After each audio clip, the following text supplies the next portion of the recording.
Hey, Volley Truthers, this is Coach Johns with the Volley Truth. This episode, let's explore what the different names tagged on the back of teams are for. Let's get into it.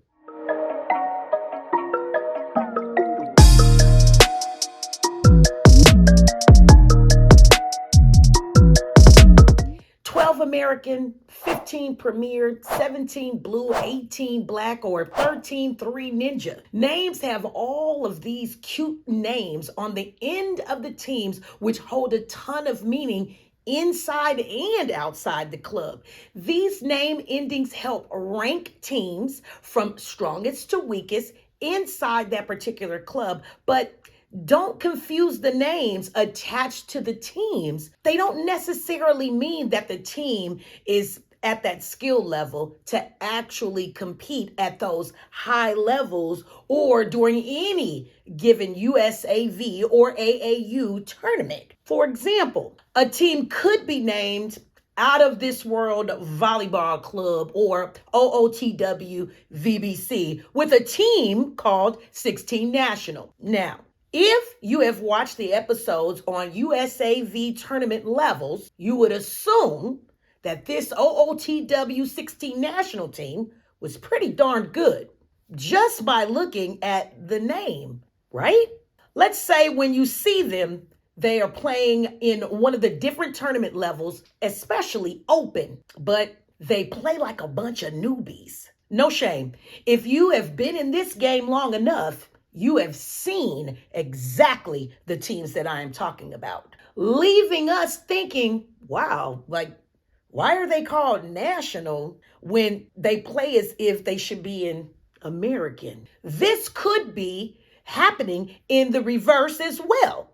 There could be a really exceptional team playing in a division that they possibly or probably shouldn't really be playing in. Well, clubs can choose to name their teams any name they want and register them in whatever level they want at tournaments. Not to mention that OOTW 16 national team might be the strongest team that's in that club at that age level. But it definitely doesn't mean that they are national level players. From great teams to not so great teams, all things really depend on the overall skill of each individual team. And again, let's remember, your team can be called 15 Premier and be at the top team in your club all day long, but they can be a bunch of beginners that really should not enter any sort of open level event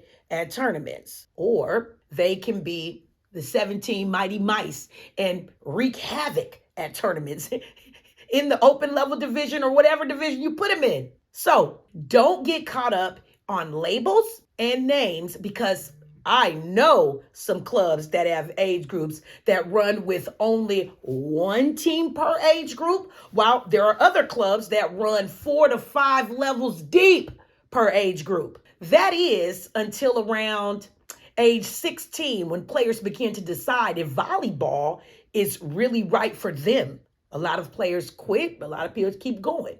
With clubs that have many teams, or what I call a ladder, where players might not be on the top team inside that club, they can still whoop up on some teams when they compete outside of the club at tournaments.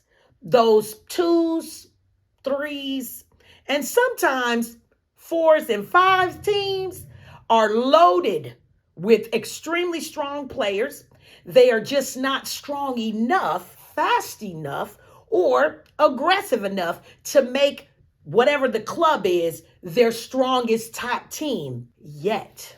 Oftentimes, players on those teams will stay in the gym working on getting better, faster, stronger, but will have to move clubs to make a higher team. The same goes with those players that are actually on a top team, but see little to no playing time. They know that they want to play, and the only way to do so is for them to go somewhere else. Logically, why stay with the club on a top team Or even a twos team, when I can go to a different club, when I can make their top team, when I can get the same rigorous, fast paced training, play at all the same high level tournaments, get all the same college looks, and be on a team full of other top players actually playing. I'll wait.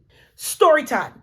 Disclaimer, this story is not about volleyball.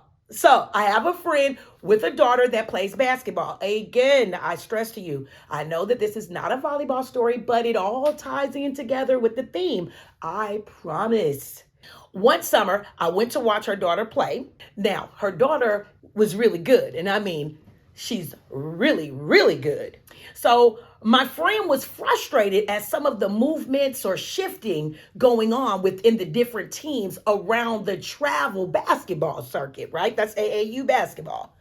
There were girls leaving teams, going to other teams, some girls coming on that was not truly strong enough to be on that team, and more, just blah, blah, blah, right? So my friend felt like it spread the teams too thin, leaving no reserves or relief players for the girls that were starting, and asked me, well, why don't all the great players in the area just come on together and make one strong team? My response, well, let's take your daughter's position as the example, because the girl playing behind her was a weaker player. No offense.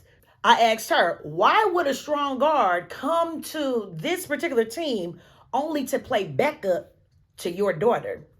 I wouldn't. I have a daughter. Why would I do that?